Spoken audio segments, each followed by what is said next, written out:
জয়পুরহাটের কালাই উপজেলার কাদিরপুর গ্রামের চতুর্থ বয়সী বৃদ্ধ মোহাম্মদ আলী কোনো পদে না থাকলেও অতীতে বিএনপির সময়ে রাষ্ট্রপতি জিয়াউর রহমানের শাসনামলে ছিলেন গ্রাম সরকার প্রধান ও স্থানীয় ইউপি বিএনপির প্রতিষ্ঠাতা সহসভাপতি।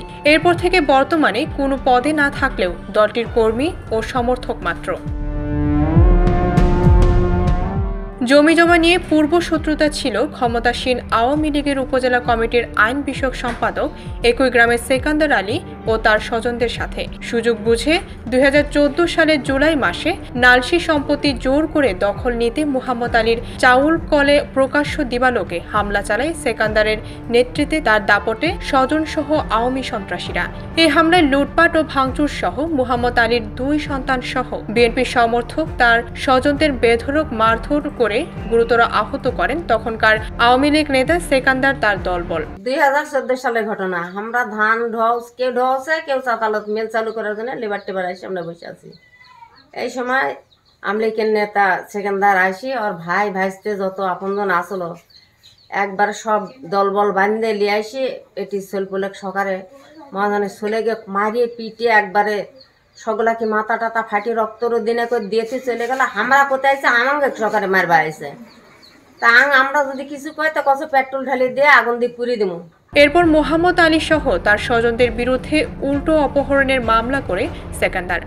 সেই মামলায় দীর্ঘ 11 বছর ধরে আদালতে হাজিরা দিয়ে যাচ্ছেন বলে অভিযোগ করেন জীবনের পরন্ত বেলার মোহাম্মদ আলী। গত 11/7/2014 তারিখে তৎকালীন আওয়ামী লীগের আইনের সম্পাদক কালাই থানা সেকেন্দারের বিরুদ্ধে এই কাজ আনে উনি আমার অতর্কিত লোক আনে আমার লুটটুট করে নিয়ে গেল।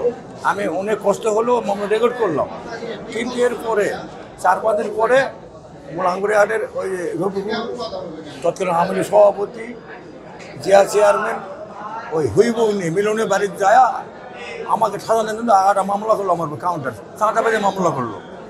এই আমি আরো কথা পারলাম আজ তো পর্যন্ত ঘুরতেছি আর ন্যায় বিচার আর পাচ্ছি না। শুধু মোহাম্মদ আলী নন, ছাত্র জনতার গণ অভ্যুত্থানে আওয়ামী লীগের পতন হলেও আওয়ামী লীগ শাসন আমলে হয়রানিমূলক মিথ্যা মামলার শিকার হয়ে এখনো আদালত পাড়ায় ঘুরছেন বিএনপি জামাতের 3 শতাধিক নেতাকর্মী সমর্থক। এদের প্রত্যেকের বিরুদ্ধে কমপক্ষে 5 থেকে 6টি করে মামলা ঝুলে আছে জয়পুরহাট আদালতে। এসব মামলায় হাজিরার তারিখ জটের কারণে গড় হাজিরার ঘটনায় আদালত থেকে আবারও জারি করা হচ্ছে নতুন করে গ্রেফতারি পরোয়ানা। ফলে আদালতে নিয়মিত ঘুরতে ঘুরতে জীবন জীবিকা বন্ধ হয়ে মানবেতর জীবনযাপন করছে বিএনপি জামাত শিবিরের নেতাকর্মী ও সমর্থক। তাই আওয়ামী লীগের করা হয়রানিমূলক এসব মামলা থেকে পরিত্রাণ চান বিএনপি জামাতের নেতাকর্মীরা। আমাদের বিরুদ্ধে একটা গাড়ি পোড়া মামলা দেয়। আজও পর্যন্ত ফ্যাসিবাদ সরকার বাংলাদেশ থেকে উধাও হয়ে গেছে, কিন্তু আমাদের মামলার আজও পর্যন্ত কোনো সুনির্দিষ্টভাবে মামলা থেকে আমরা অব্যাহতি পাইনি। এতগুলো লোকজন আমরা সবাই 3 মাস 6 মাস কেউ 4 মাস জেল খাটছে, তারপরেও আমরা এই মামলা থেকে আমরা এখনো নিষ্পত্তি পাইনি। আমাদের কষ্ট আমাদের দুঃখ কেউ দেখতেছে না। আমাদের কি বিএনপি করা অপরাধ? তখন আমাকে মোটরসাইকেলে তুলে জামাত করিস না রে। আমি কোনো দলের সঙ্গে কোনো রাজনীতির মিটিং মিছিলে যাইনি। আমি জব করতাম এক টেক্সটাইলে 17 বছর ধরে। সেখান থেকে আসার পর আমি বাড়িতেই সংসার করি। আমাকে এইভাবে জোর করে নিয়ে আসে। সকালবেলা আমাকে একটা টেবিলে নিয়ে আসে, সেখানে 2টা ককটেল, এক সাইডে রডের বোঝা লাঠির বোঝা উঠে দিয়ে ছবি তুলে। ওই সময় আমার একটু খারাপ, আমি হাত ইশারা করছে এগুলো কেন এই কথা বলার সঙ্গে সঙ্গে আমাকে ইজাহারভুক্ত করে গ্রাউন্ড দিয়ে আমার হাইকোর্ট পর্যন্ত কোনো জামিন পায় না, আমাকে 3 মাস 7 দিন জেলে রাখছে। বাস্তবতা স্বীকার করে এসব হয়রানিমূলক আওয়ামী মামলা কেবল নিষ্পত্তির প্রক্রিয়া চলছে বলে জানান রাষ্ট্রপক্ষের আইনজীবী। অন্তর্বর্তী সরকার সেই সময় যেসব রাজনৈতিক মামলাগুলো যেটা গায়েবী মামলা হিসেবে পরিচিত, সেই মামলাগুলো থেকে আমরা অনেক লিস্ট পাঠিয়ে দিয়েছি।